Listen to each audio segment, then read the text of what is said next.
Semua bentuk cobaan teman-teman pahalanya besar.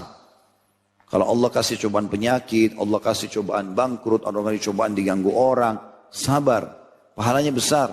Kata Nabi SAW, andai saja orang-orang yang datang hari kiamat, yang cobaannya sedikit, melihat pahala orang yang dicoba di dunia dan dengan cobaan yang berat, mendapatkan pahala di akhirat, mereka berharap kembali ke dunia untuk digunting-gunting kulitnya.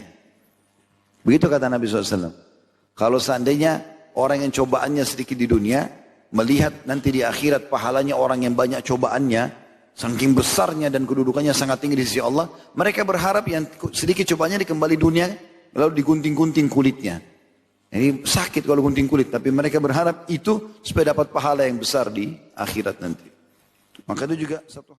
Kenapa takut sekali meninggalkan tempat haram? Kalau haram jangan dipertahankan, nggak boleh. Pendapatan haram itu akan menyebabkan banyak sekali. Bekerja di situ haram, pendapatannya juga kalau dimakan menjadi haram. Bukankah Nabi SAW mengatakan, lahmun nabata min suhtin annaru awla bihi. Daging dan darah yang tumbuh dari pendapatan haram, neraka lebih pantas baginya. Bagaimana bisa ikhwah? Coba antum jalan di muka bumi ini, lihat nih, di sekitar kita saja. Saya kemarin subhanallah ceramah di daerah Menteng, diundang ceramah keluarga. Waktu itu subhanallah malam minggu kebetulan, saya lagi tidak ada jadwal, saya ke sana. Pada saat saya parkir, rumahnya mewah, lux, di sekitarnya semua rumah mewah. Pas azan maghrib saya bilang, Pak maaf Pak, saya mau pamit. Sholat ini Ustaz? Enggak, saya sudah azan untuk sholat di masjid. Kalau bapak-bapak sini mau ikut silahkan.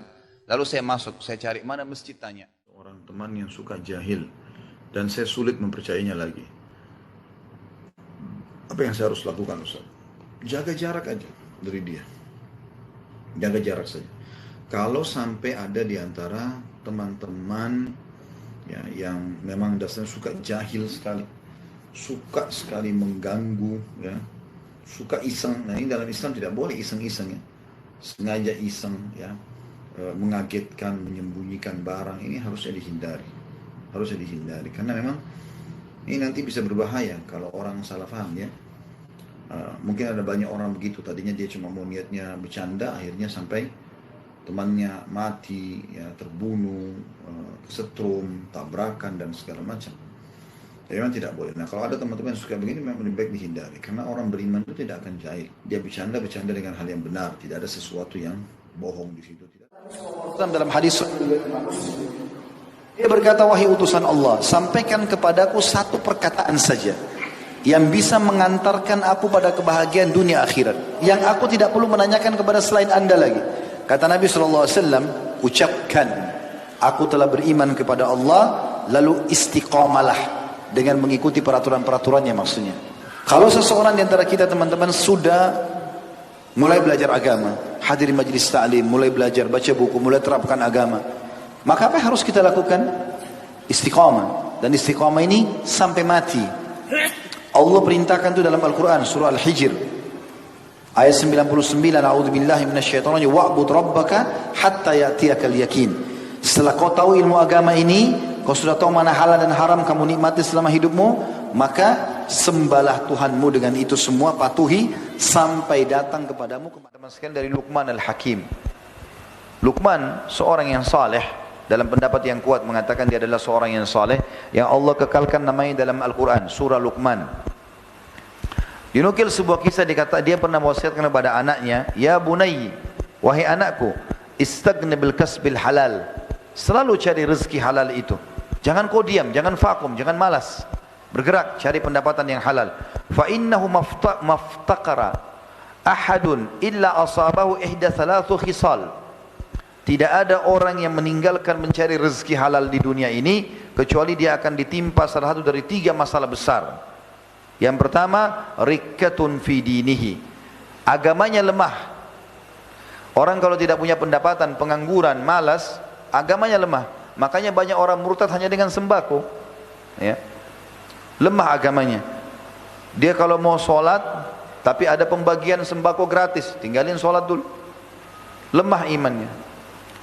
Au dha'fu fi aqlih, atau akalnya jadi lemah. Orang kalau pengangguran, malas, akalnya jadi lemah, tidak ada idenya. Tapi kalau antum berusaha di sini gagal, pindah lagi berusaha gagal, berusaha, nanti akan dari pengalaman ini akan banyak ide. Tapi kalau orang malas, orang nganggur, pengangguran 10 tahun tidak bekerja, di pinggir jalan, cuma tahu minta-minta sama orang, nggak ada idenya, lemah akalnya. Dikatakan yang ketiga, awwaha'u fi mru'ati, atau keterhinaan di dalam kehormatannya. Orang anggap remeh, gitu kan. Wa'adha min hada, bahkan yang lebih parah daripada itu, istighfafun nasu bihi. Manusia, orang makan sudah dengan seleranya, dan dia menolak apa yang dia tidak suka. Walaupun halal, Nabi SAW kalau tidak suka dengan satu jenis makanan atau minuman, beliau tidak mencelahnya, tapi beliau tidak menyentuhnya. Atau misalnya asing bagi beliau, seperti kasus misalnya pada saat Khalid bin Walid radhiyallahu anhu, beliau pernah berburu bob, ya, semacam jenis biawak di padang pasir gitu. Lalu kemudian ditangkap, biasanya mereka bakar, dipanggang. Kemudian dibawa di hadapan Nabi SAW. Pada saat dibawa, maka dia mengatakan, ya Rasulullah silahkan. Maksudnya dia mau Nabi lebih dulu mencobanya. Tapi Nabi SAW melihat asing, Nabi belum pernah makan daging ini. Lalu Nabi SAW mengatakan, hadza laisa bi ardi qaumina. Kami enggak kenal ini di tempat kaum kami. Jadi selama saya hidup, keluargaku, orang sekitarku enggak pernah hidangkan makanan ini. Aku tidak tahu daging ini gitu. Tetapi Nabi SAW tidak larang Khalid bin Walid untuk memakannya. Maka ini masuk dalam istilah takrir, persetujuan Nabi